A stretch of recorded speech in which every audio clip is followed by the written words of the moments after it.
میدونی جدایی من از پدرم شاید شکل گرفت و دوام پیدا کرد حدود 30 سال. شاید از گفته های مادرم که مثلا نمیگذاشت که ما رابطه داشته باشیم از خردی.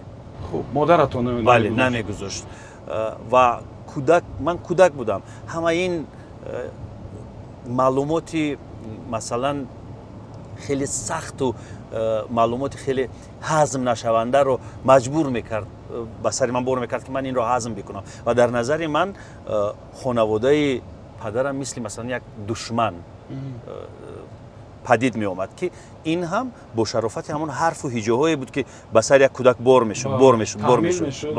ولی من در زندگی دیگر چیز رو میدیدم. پسر عمک من می آمد، خلیل دایم، هر زمانی که در کوچه برمیخورده می آمد میگفت که سلام، خوبی، بیا رویم بازی کنیم، بیا خانه. و من با هراس به حرفای گوش میدادم و در اون خیلی یک ترس بود.